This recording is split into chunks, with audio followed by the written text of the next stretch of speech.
사랑과 은혜가 가득한 이 시간이 되기를 바랍니다. 여러분은 하나님의 말씀을 얼마나 읽고 계십니까?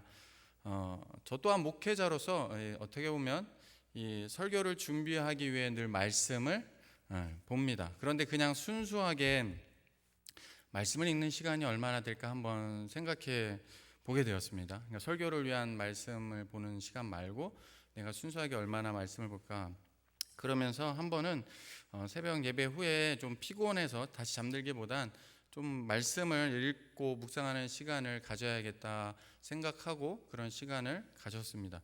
그러면서 스스로 늘 피곤해서 새벽 예배 후에 피곤해서 또 잠을 육체적으로 피곤해서 잠을 청하게 됐는데, 그래도 마음을 결단하고 나도 한번 다시 말씀 앞에 겸손하게 순수하게 말씀을 읽는 시간을 가져야겠다 하는 그 시간을 갖고 섰을 때 스스로 참 대견하게 느껴지는 순간이었습니다. 그런데 문득 제 마음 가운데 그런 마음과 함께 아차 하는 그 마음을 하나님이 주셨습니다.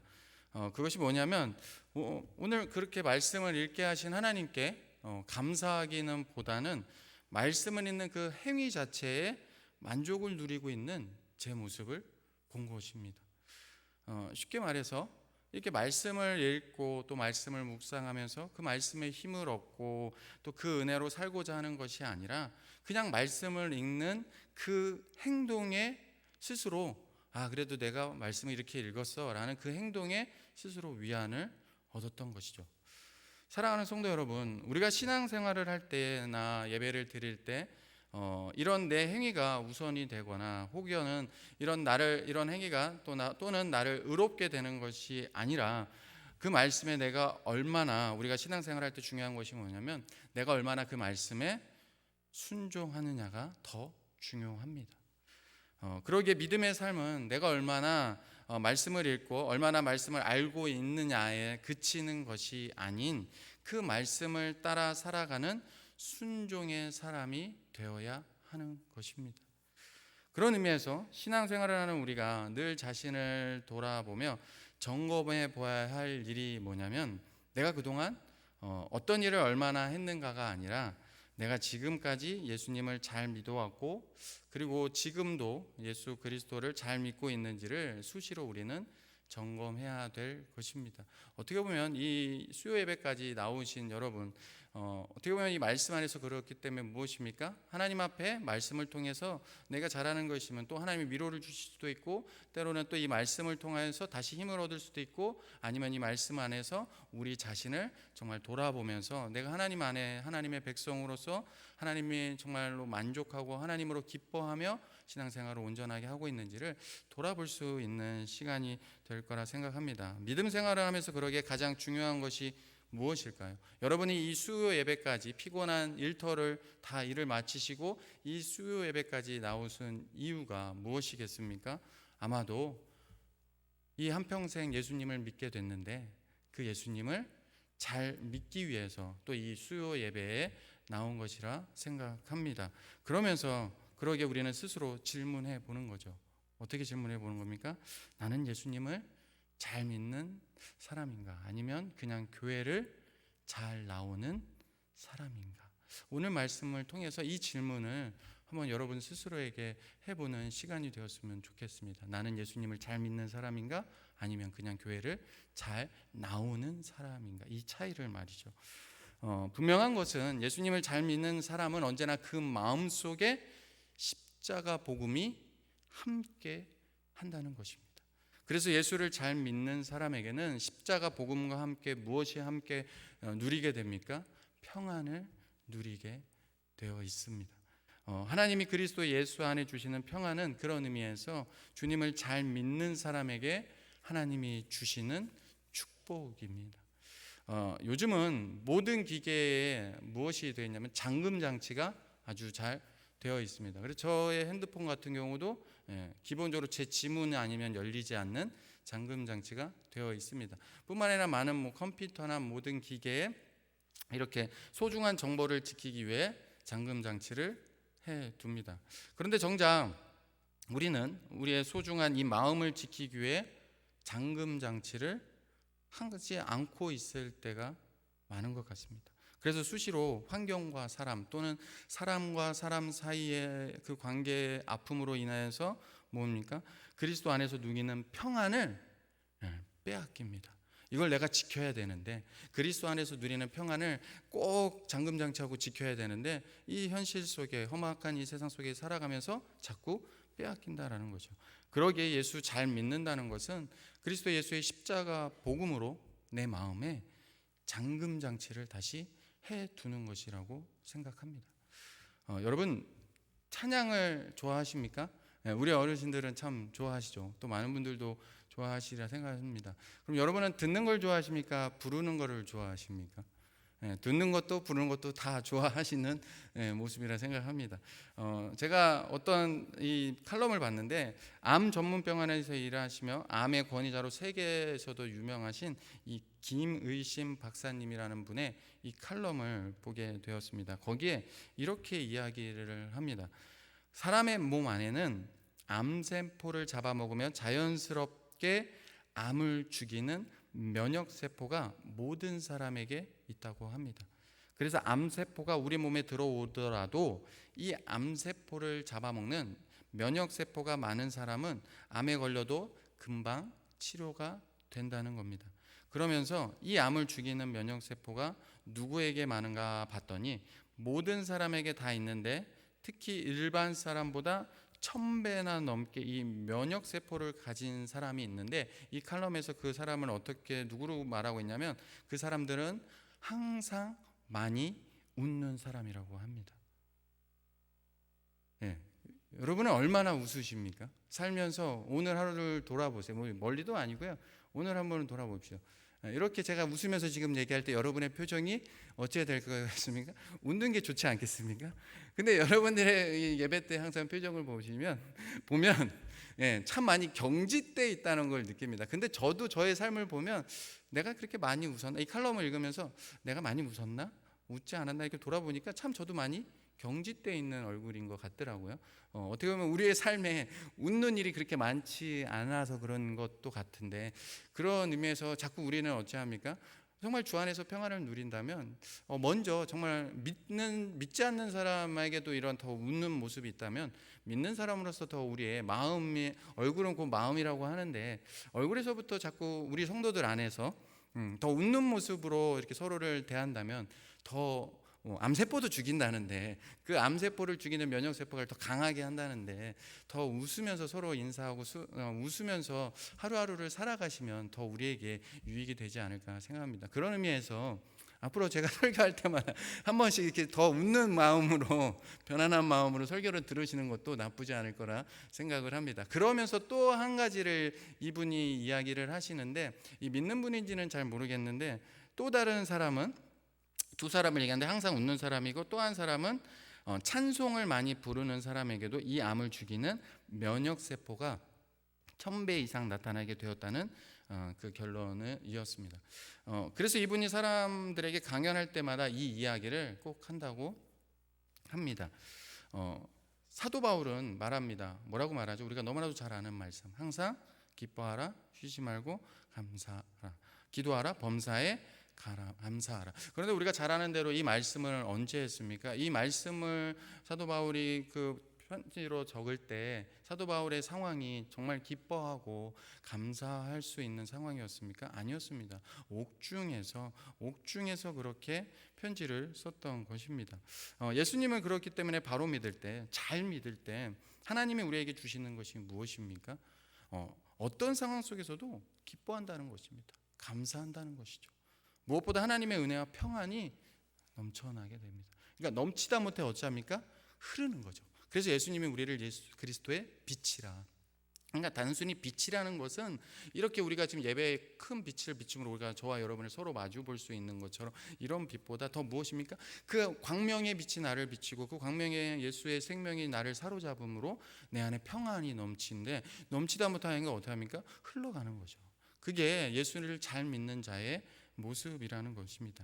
그런 의미에서 자연적인 영적 치유가 예배를 통해 또는 찬양을 통해 그리스도 안에서 우리에게 주시는 기쁨과 평안이 넘치게 되기를 주님의 이름으로 축원합니다.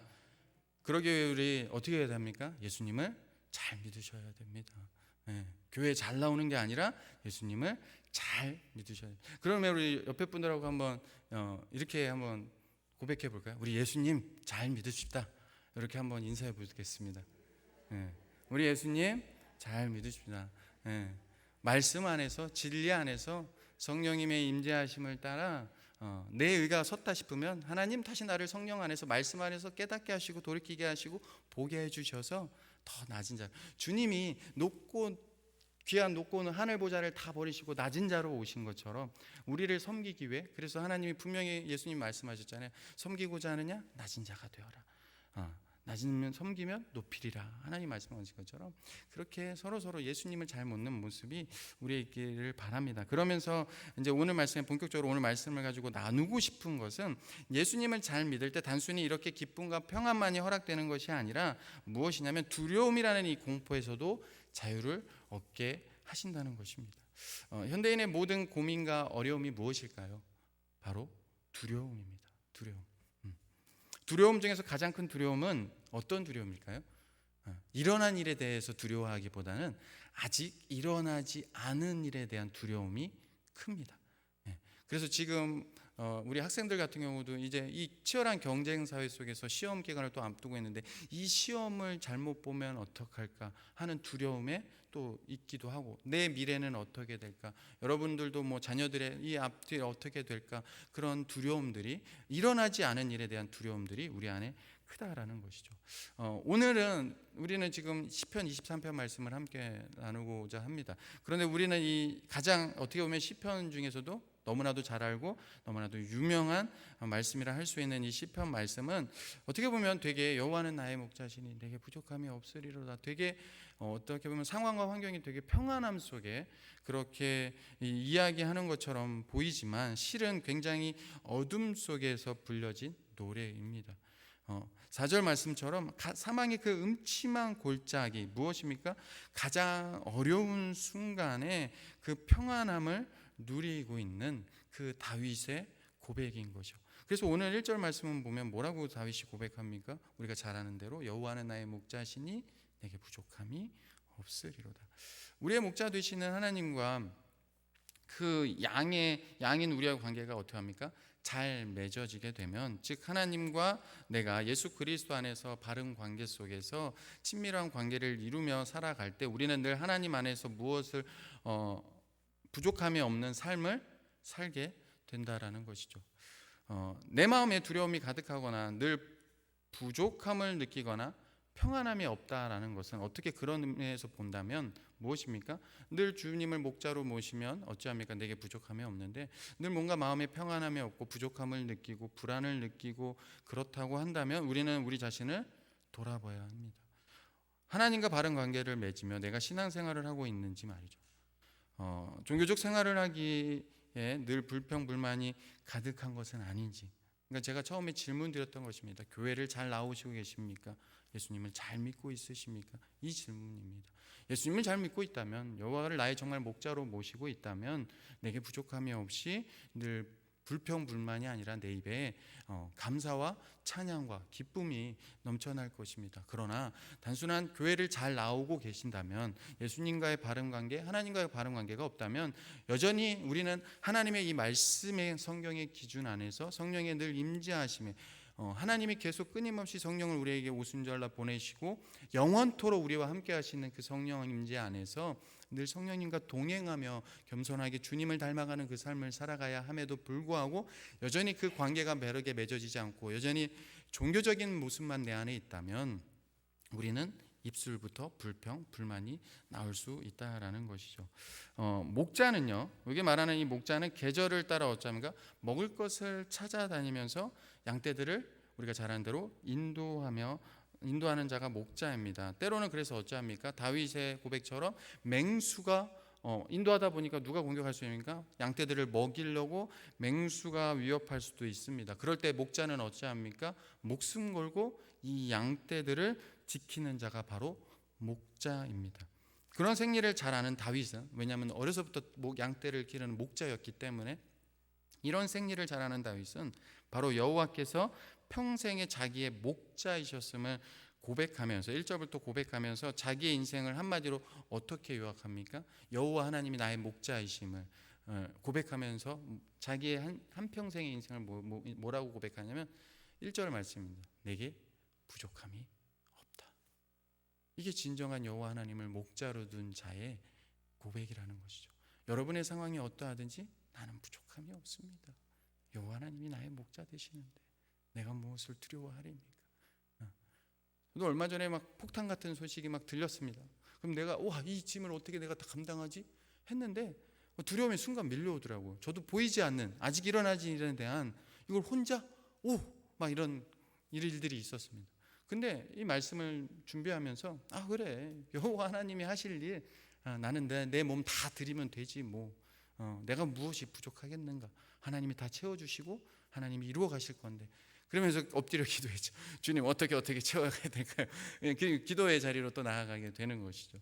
그게 우리의 모습이라는 거죠. 그래서 부족함이 없다는 것은요, 이 땅에서 남부럽지 않게 잘 살고 뭔가 일이 잘 풀려서 부족함이 없는 게 아닙니다. 부족함이 없다는 것은 나의 형편과 상관없이 나의 상황과 상관없이 나의 삶이 어떠하든지 하나님은 나의 목자가 되시기에 내게 그 상황과 그 형편 속에 불평불만이 없다라는 것입니다. 인간은 참 연약하다고 느끼는입니다. 그것이 우리는 어느 때입니까? 우리는 어느 때 참 연약하다고 느끼냐면 좋으면 좋은 대로 기뻐합니다. 그런데 그 기쁨이 영원하지 않아요. 정말 잠깐인 것 같아요. 아이들한테 예를 들어서 핸드폰을 너무 갖고 싶은 아이한테 핸드폰을 사줍니다. 그럼 그 기쁨이 오래 가지 않습니다. 저희 아이한테도 막 장난감을 하나 사줍니다. 그러면은 새로 빌려오거나 그러면은 그 장난감을 좋아서 얼굴이 정말 여기가 입술 여기까지 찢어집니다. 그런데 그 웃음이 일주일도 안 돼서 그렇게 웃음 지어서 좋아했던 그 장난감이 어디로 가 있습니까? 저 구석에 가 있든지 벌써 질려하는 그런 모습. 참 어떻게 보면 그게 우리의 모습입니다. 그러면서 금세 불평합니다. 더 좋은 거 달라고, 더 좋은 거 바꿔달라고 하는 거죠. 또 없으면 없는 대로 어떻게 합니까? 없다고. 또 안 좋으면 일이 안 풀린다고 불평불만을 가집니다. 또는 잠시 만족하다가 조금 지나면 실증 내거나 또 짜증을 냅니다. 그 만족을 잃어버리는 것이죠. 그런데 이런 불평불만이 언제 사라지냐면 언제 사라지며 다시 만족하게 됩니까? 여호와가 나의 목자 되심을 인정할 때입니다. 그때 주 안에서 나의 시선이 어찌합니까? 그 아이가 장난감에 빼앗겼다면 우리의 시선이 나에게서 다시 이 현실과 이 상황에서 다시 누구에게로 바뀌는 겁니까? 상황이 아닌 주님을 바라봄으로, 하나님을 바라봄으로 주님 한 분만으로 만족하고 내게 부족함이 없습니다 라고 고백하게 된다는 것입니다. 이러한 여호와가 나의 목자 되십니다라는 참된 믿음을 가질 때 하나님이 우리에게 무엇을 약속하십니까? 우리 2절, 3절 말씀 다시 한 목소리로 2절 같이 읽도록 하겠습니다. 같이 읽겠습니다. 시작. 그가 나를 누이시며 자기 이름을 위하여 내 영혼을 소생시키시고 자기 이름을 위하여 의의 길로 인도하시는도다. 네, 3절까지 읽겠습니다. 네, 그러나 이것은 정말 아무나 누리는 축복이 그러나 이것은 아무나 누릴 수 있는 축복이 아닙니다. 예수를 잘 믿는, 그렇죠? 하나님의 여호와를 무엇으로 모시는 나의 목자. 그러니까 그냥 여호와는 하나님은 나의 목자 되시래가 아니라 하나님이 정말 나의 다윗과 같이 그 고백과 같이 여호와는 나의 목자 되십니다. 이 고백이 정말 될 때 예수님을 잘 믿을 때 여호와 하나님을 모든 삶의 순간마다 목자로 여기며 살며 하나님을 온 마음을 다하며 의지하며 사는 사람에게 주시는 하나님의 축복이라는 것이죠. 여러분 얼마나 놀라운 축복입니까? 하나님께서 자신의 이름을 걸고 3절을 보면 자기의 이름을 걸고 옵니다. 자기의 이름을 걸고 스스로 보증을 해주시는 겁니다. 우리의 삶 가운데 내가 너의 목자죠. 푸른 불밭에 너를 누이고 이 삶을 살겠다. 누구의 이름을 걸고? 하나님의 이름을 걸고 내가 평안을 주리라 의의 길로 인도하리라 약속하고 계시는 겁니다. 그뿐입니까? 4절을 보면 내가 사망의 음침한 골짜기를 다닐지라도 해를 두려워하지 않을 것은 주께서 나와 함께 하심이라. 주의 지팡이와 막대기가 나를 안위하시나이다. 무슨 뜻입니까?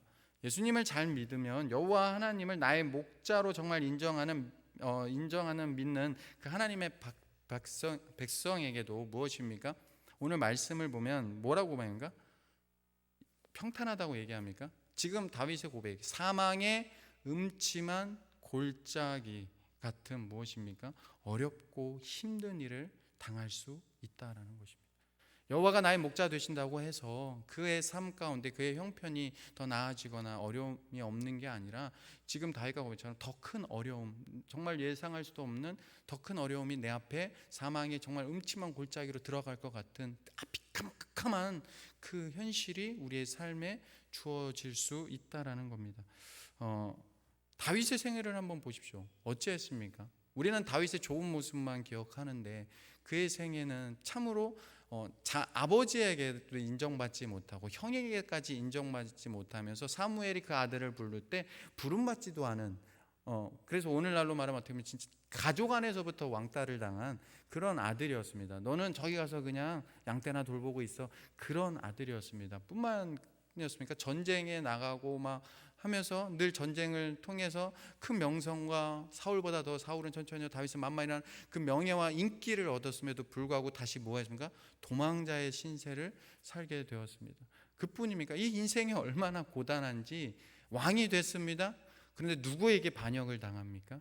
사랑하는 아들에게 반역을 합니다. 참 그래서 또 다시 도망하는 그 인생이 참 험난한 인생이었습니다.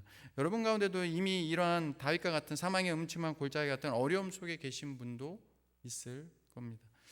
사망의 음침한 골짜기 같은 무섭고 두려운 순간이 지금일 수도 있고 아니면 나의 미래에 이런 일이 만날 수도 있습니다. 내일 일은 알 수 없는 게 우리의 인생입니다. 그런데 여러분 하나님이 뭐라고 말씀하십니까? 음침한 골짜기를 다닐지라도 해를 두려워하지 않을 것은 다윗은 고백합니다. 주께서 나와 함께 하심이라. 저는 이 부분에서 아멘이 나와야 된다고 생각합니다. 음침한 골짜기를 다닐지라도 해를 두려워. 여기 있는 분들은 다 평안하신가 봐요. 할렐루야입니다. 그러면 더 할렐루야죠.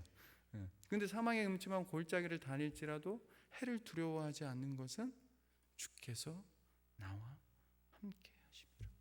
하나님이 늘 우리와 함께 하신다고 분명히 약속하십니다. 여러분의 믿음의 삶은요, 여러분이 정말로 예수 그리스도를 제대로 믿는다면 여러분의 삶은 여러분의 혼자의 삶이 아니라는 것이죠. 주님이 늘 동행하는 삶이라는 것. 그래서 우리가 지칠 때요 위로를 주시는 분이시고요, 낭망했을 때요 다시 그 낭망한 자리에서 풀썩 주저앉는 그 앉은 자를 다시금 일어나서 다시 걸어야지 라고 우리에게 새 힘을 주시는 그 여호와 하나님입니다. 지금도 예수 그리스도는 하늘 보좌 우편에서 우리를 위해서 중보하고 계십니다. 또 하나님은요 주의 지팡이와 막대기가 나를 안위하신다고 약속하십니다. 이 안위라는 것이 뭐냐면요 우리에게 평안을 주신다는 겁니다. 그런데 언제 나와 함께 하시고 언제 나에게 안위하신다고 약속하십니까? 아까도 말씀드렸지만 사망의 음침한 골짜기와 같은 정말 앞을 예측할 수 없는 그 상황 속에서 주님은 우리를 평안하게 해주신다는 겁니다. 누구에게요? 여호와를 나의 목자로 삼는 사람들에게, 즉 예수 그리스도를 잘 믿는 사람들에게 주시는 하나님의 축복입니다. 뿐만 아니라 하나님은 어떤 은혜를 베풀어 주신다고 말씀하십니까? 5절을 보시면 주께서 내 원수의 목전에서 내게 상을 차려주시고 기름을 내 머리에 부으셨으니 내 잔이 넘치나이다. 새번역 성경을 보면 이렇게 번역하고 있습니다. 내 원수들이 보는 앞에서 내게 잔치상을 차려주신다라고 말씀하십니다.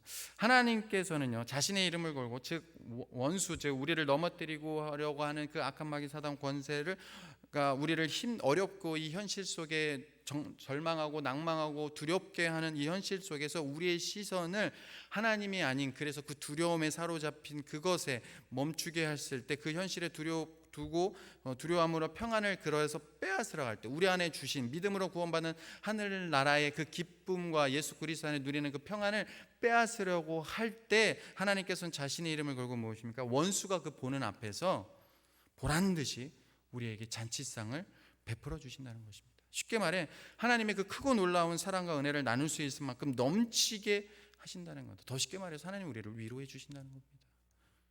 이것이 바로 예수를 잘 믿는 사람, 여호와를 나의 목자로 두고 인생을 살아가는 참된 믿음의 사람들에게 하나님께서 주시는 은혜이며 약속입니다. 여러분은 이 은혜를 누리고 살아가고 계십니까? 이 은혜를 누리며 살아가는 저와 여러분이 되기를 주님의 이름으로 간절히 축원합니다. 정말 우리는요, 제가 계속 첫 번째 질문을 기억하셔야 됩니다. 여러분은 예수님을 잘 믿고 있으십니까? 아니면 교회를 그냥 잘 나오고 계십니까? 그런데 여기가 끝이 아닙니다. 오늘 우리가 읽은 5절 말씀이 모든 5절까지의 말씀에 나오는 이 동사를 보면요, 모두 현재형입니다. 그러니까 바로 지금입니다. 지금 부족함이 없게 하시는 하나님이 채우시고, 지금 나를 쉴만한 물가로 인도하시고, 지금 내 영혼을 소생시키시고, 지금 나를 두렵지 않도록 함께 해주시고, 지금 원수 앞에서 상을 베풀어 주신다고 하는 것입니다. 다윗에게요. 그러면서 6절을 보면 뭐냐, 지금뿐만 아니라 이제는 다윗을 고백합니다. 내 평생에, 즉 우리의 미래까지도 하나님께서는 자신의 이름을 걸고 우리의 삶을 인도해 주시겠다 약속해 주십니다. 우리 6절 말씀을 같이 한번 읽도록 하겠습니다. 같이 읽습니다. 시작. 내 평생의 선하심과 인자하심이 반드시 나를 따르리니 내가 여호와의 집에 영원히 살리로다. 아멘. 영원히 여호와의 집에 살리로라. 내 평생에 여호와가 나의 목자 되시니. 그냥 그 고백 하나만으로도 정말 기쁨과 감사가 절로 나오는 고백이 아닐 수 없습니다. 여호와의 집에 영원히.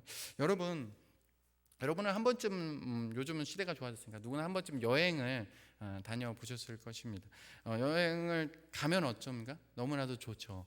새로운 곳에 또 쉼을 얻으면서 새로운 좋은 환경과 그 경치를 보면서 참 쉼을 누립니다. 그런데 그러다 보면 또 이제 마음에 뭐가 있습니까? 이제 집에 돌아가고 싶은 마음도 또 집이 그리워지기 시작하죠.